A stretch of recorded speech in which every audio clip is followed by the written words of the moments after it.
আসসালামু আলাইকুম। আমি আজকে ছোট্ট একটা ভিডিও করব।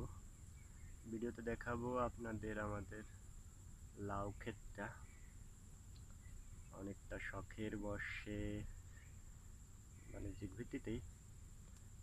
শখের বশে আবার বাণিজ্যিক ভিত্তিতে কথাটা কেমন জানি আর কি। যাই হোক, তারপরেও এই করোনাকালীন বাড়িতে অবসর সময় কাটাচ্ছিলাম, তাই চিন্তা ভাবলাম কিছু একটা করার। আর সেই থেকে তো কি করা যায় তাই ভাবলাম যে লাউ ক্ষেত করি। কৃষি কাজের প্রতি আমার একটা আলাদা ভালো লাগা আছে, বিশেষ করে শাকসবজির চাষ এবং গাছপালা লাগানো। আর তাই এই লাউ গাছ লাগানো। ওই দেখতে পাচ্ছেন অনেক লাউ ধরছে গাছে। এখানে 7 কাঠার মতো জায়গা, যেটাকে 14-15% বলে আর কি। তো লাউ খেতে আসলে এখন দেখতে খুব ভালোই লাগতেছে, অনেক লাউ হয়েছে। তবে এর পিছনে অনেক সময় এবং পরিশ্রম আছে।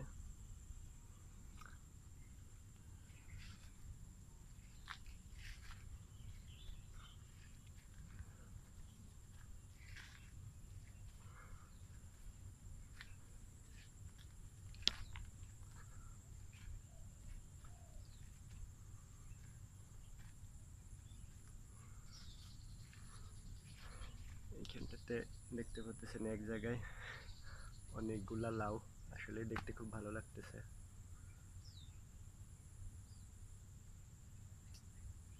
মোটামুটি সব জায়গায় আছে, পুরা গুড়িতেই এরকম লাউ। মূলত 2-3 প্রকারের জাতের লাউ লাগানো হয়েছিল। এর ভিতর একটা ছিল ডায়না। এর পিছনে যেটা দেখতে পাচ্ছেন এর নাম হচ্ছে লাল তীরের ডায়না।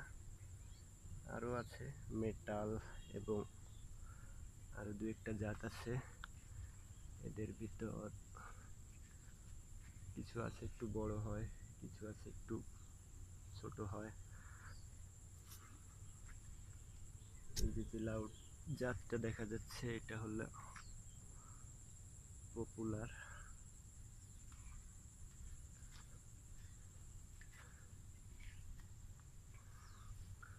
লাউয়ের ঘুড়িটা একটু নিচে হয়ে গেছিল, আর একটু উঁচু করে দিতে পারলে হয়তো আরো বেশি ভালো হতো।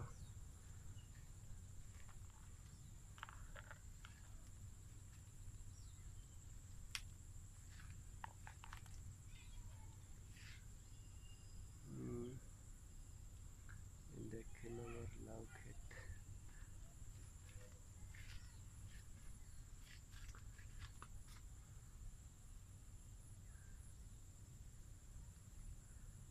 লাউয়ের মার্কেটিং করে আমাদের কাজী কাকা, মানে ইনায়েত কাজী।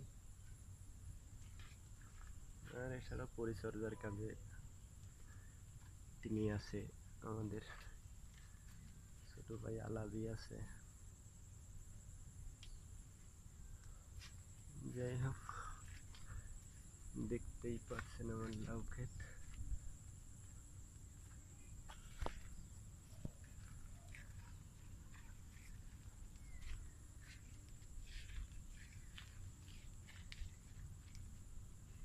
এই জায়গাটা দেখলে আসলে আরো ভালো লাগে, মনে হয় যে ওই যে একটা কথাই বলে না, ডকায় ডকায় লাই, গিরায় গিরায় লাও, সেরকমই একটা অবস্থা এই জায়গাটার। খুবই ভালো।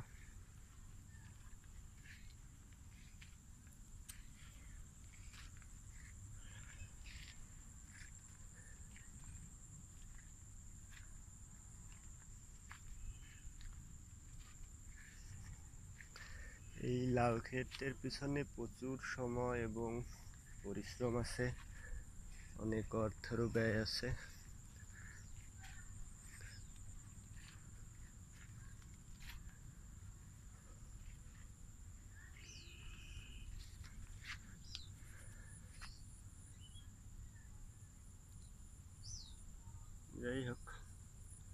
এটাই ছিল আমার লাউ ক্ষেত।